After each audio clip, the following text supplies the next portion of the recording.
பாபா ஓர் கருணாலயம், பாதம்தான் கமலாலயம். பாபா ஓர் கருணாலயம், பாதம்தான் கமலாலயம். சாய் அப்பா உறவுகள் அனைவருக்கும் வணக்கம்.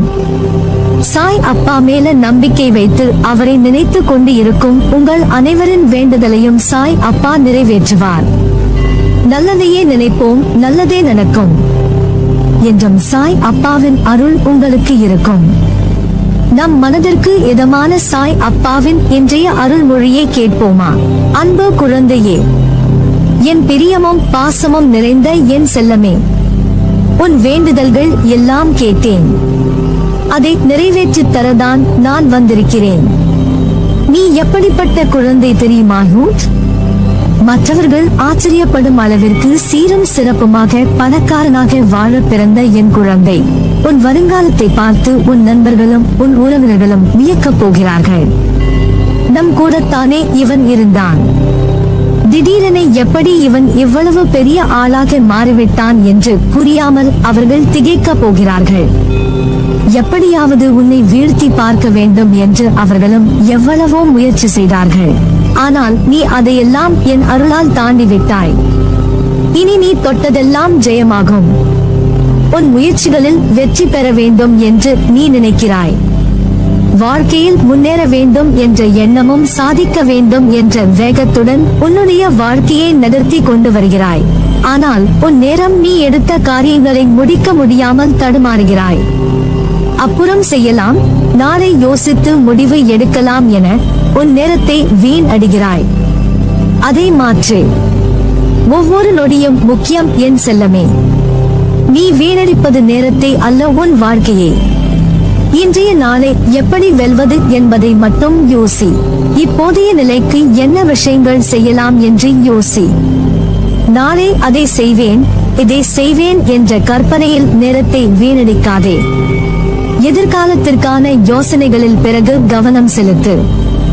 உன் 3 காலங்களிலும் உன் கூட தான் நான் இருப்பேன் என்ற வாக்குறுதியை கொடுத்துள்ளேன். என் வாக்குறுதி என் உயிருக்கு மேல் விலை மதிப்பில்லாதது. நீ உனக்கு இது தேவை என்று குரல் கொடுப்பதற்கு முன்பாகவே உனக்கான அனைத்தையும் நான் அறிவேன். அப்படி இருக்கையில் உன் எதிர்காலத்திற்காக உன் சாய் தேவா எப்படி யோசிக்காமல் இருப்பேன்? உனக்கு எந்த நேரத்தில் என்ன தேவை என்பதையும், அவை உனக்கு நல்லதா இல்லை கெட்டதா என்று யோசித்த பிறகு அது உன்னை தேடி வந்தடையும். உனக்கான வாழ்க்கையை நான் உருவாக்கினேன். அதில் உன் தேவைகளை பூர்த்தி செய்வதே என் சந்தோஷம்.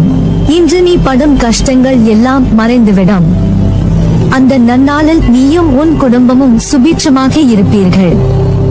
எனது பரிபூரண அருள் உனக்கு இருப்பதால் நீ எடுக்கின்ற காரியங்கள் எல்லாம் உனக்கு வெற்றி மேல் வெற்றி வந்து சேரும். இந்த உலகமே உன்னை பார்த்து வியக்கும்.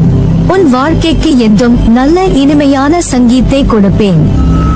நீ ஜெயமாக அனைவரது ஆசிர்வாதங்களை பெற்று நீ வாழ்வாய். அந்த நிலையை அடைய இன்று உனக்கு கிடைத்த ஒவ்வொரு நொடியையும் பயன்படுத்து. மண்ணில் உள்ள மண்புழுவுக்கு கூட தெரிகிறது தன் நகர்வால் மண்ணுக்கு பயன் என்று. விண்ணில் உள்ள மேக கூட்டங்களும் கூட நகர்ந்து கொண்டுதானே இருக்கிறது. மானுடத்தில் பிறந்த நீ நகராமல் இருக்கலாமா? எடுத்த காரியத்தை முடி. நீ செய்ய வேண்டிய ஆனால் செய்ய சோம்பேறித்தனம் படுகிற வேளையில்தான் உன் வெற்றி அடங்கி இருக்கிறது. எண்ணங்களால் நகர்ந்து கொண்டே இரு, வெற்றி நிச்சயம். எல்லா கஷ்டமும் நீங்கி சகல செல்வங்களும் பெற்று வாழ போகிறாய். உன் வாழ்வில் திடீர் திருப்பம் ஏற்படும். தினம்தோறும் உன் வாழ்வில் பல குழப்பங்கள் வருகிறது என்று கவலைப்படுகிறாய். குழப்பங்கள் வருவது என்றும் நல்லதுதான். ஒரு குழப்பமான சூழல் உன்னை நெருங்குகிறது என்றால் குழப்பமான விஷயங்களில் உனக்கு தெளிவு பிறக்கப் போகிறது என்று அர்த்தம். ஒரு விஷயம் நடைபெற போகிறது என்பதை வழிமுறைப்படுத்தி நீ எப்படி எவ்வாறு எப்போது செயல்பட வேண்டும் என அனைத்திற்கும் விடையாய் அமையும். மனதை நம்பிக்கையால் நிரப்பினால் நிச்சயம் உன் குழப்பங்கள் உன்னை அழுத்தும் பாரமாய் இருக்காது. அது உனக்கு முன்னேற்றம் தரும் பாதையை தான் காட்டும். உன் வாழ்வில் நீ எதிர்பார்க்கும் நடைபெறும். பயப்படாதே. நடப்பவை எல்லாம் நன்மைக்கு என்ற பொறுமையுடன் நம்பிக்கையாய் காத்திரு. கூடிய விரைவில் நல்ல செய்தி உன்னை வந்து சேரும். இது இந்த சத்திய தேவனின் சத்திய வாக்கு. நான் எப்போது என் கரம் கொண்டு உன்னை இழுத்து வந்தேனோ மறுகணமே உனக்கு பிடித்த விஷயங்கள், நீ விரும்பிய வாழ்க்கையே நீ விரும்பினாலும் விரும்பாவிட்டாலும் உனக்கு வழங்குவேன். அது எனது கடமை. இவைகளை பெறுவதற்கு காலதாமதம் ஆகலாம், ஆனால் அதற்காக நீ காத்திருக்க வேண்டும். பொறுமையாக இருக்க வேண்டும், அவசரப்படக்கூடாது. நீ என்னை காண்பது எளிதல்ல. பலர் எனது வாயிலில் தவம் இருக்கிறார்கள். அப்படிப்பட்ட சூழ்நிலையில் நீ எதற்காக அவசரப்படுகிறாய்? ஏன் இந்த பதட்டம்? பாதுகாப்பு வளையமாக உன்னையே சுற்றி வருகிறேன். உன்னை இதுவரை என் பொக்கிஷமாக வைத்திருக்கிறேன். நீ விரும்பியபடி வாழ்க்கையை உனக்கு கொடுக்க போகிறேன். அதை நீ உதிர்ந்து விடாமல் பக்குவமாக வைத்துக் கொள்ள வேண்டாமா? புரிந்து கொண்டு வாழ கற்றுக்கொள். நீ எப்போது என்னை முழுவதுமாக புரிந்து கொள்கிறாயோ அப்போதே எனது தரிசனமும் பரிபூரண ஆசிர்வாதமும் உனக்கு கிடைக்கும். உன்னை பற்றி யார் எப்படி வேண்டுமானாலும் பேசட்டும், எதை வேண்டுமானாலும் செய்ய முற்படட்டும், எதை பற்றியும் கவலைப்படாதே. நீ எதை செய்ய நினைத்தாலும் நீயாக செய். கூட்டு சேர்ந்து செய்ய முயற்சிக்காதே. உன்னுடைய உழைப்பு வீணாகிவிடும். நீ எதிர்பார்த்தது தடைபடும். தன்னிச்சையாக செய்.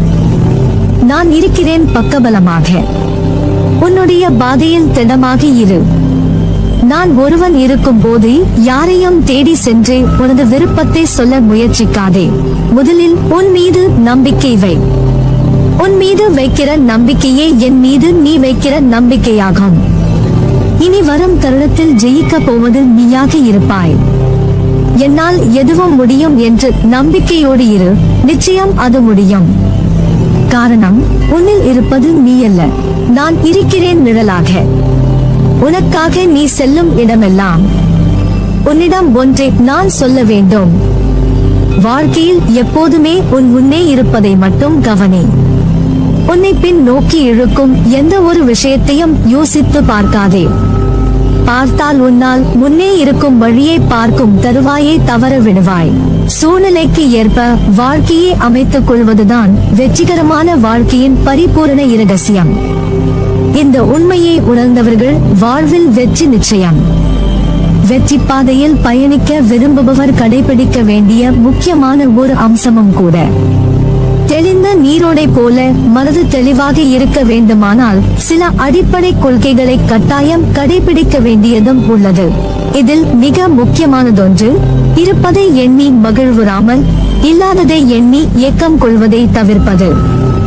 ஆம், வாழ்க்கையில் அனைத்தும் கிடைத்தால் தான் நான் மகிழ்ச்சியாக இருப்பேன் என்று எண்ணினால் இந்த பிறவியில் அது சாத்தியமில்லை. காரணம், குறையில்லாத மனித வாழ்க்கை என்பதே இதுவரை இல்லை என்பதுதான் சத்தியம். உன் மகிழ்வான பொழுதுகளை முழுவதுமாக கெடுக்கக்கூடிய வல்லமை பெற்றது உன்னிடம் இல்லாத ஒன்றை எண்ணி ஏக்கம் கொண்டு நிம்மதியை தொலைப்பதுதான். மகிழ்ச்சி என்பது என்றுமே இன்னொருவரால் வரக்கூடியது அன்று. மகிழ்ச்சியோ துக்கமோ இதில் எதை தேர்ந்தெடுக்க போகிறாய் என்பது உன்னிடமே உள்ளது. ஏன் ஜெயிக்கவில்லை என்று கேட்டால் சோம்பேறித்தனத்தையும் கஷ்டம், வலி, தோல்வி இவைகளை காரணமாக உனக்கே நீ சொல்லாதே. சொல்லவும் அனுமதிக்காதே. நீ மனதளவில் பயப்படாமல் இருந்தால்தான் உன்னுள் இருக்கும் நான் உன் சாய்தேவா தைரியமாக செயல்பட முடியும். நம்பிக்கையோடு உன் காலடிகளை எடுத்து வை. அதன் பிறகு பார் உனக்கான என் செயல்பாடுகளை. எல்லாம் சரியாகிவிடும், பயப்படாதே. நம்பிக்கையோடு காத்திரு. நல்லதே நடக்கும். நீ என் பரிபூரண அருளும் ஆசிர்வாதமும் அன்பும் பெற்ற என் பிள்ளை.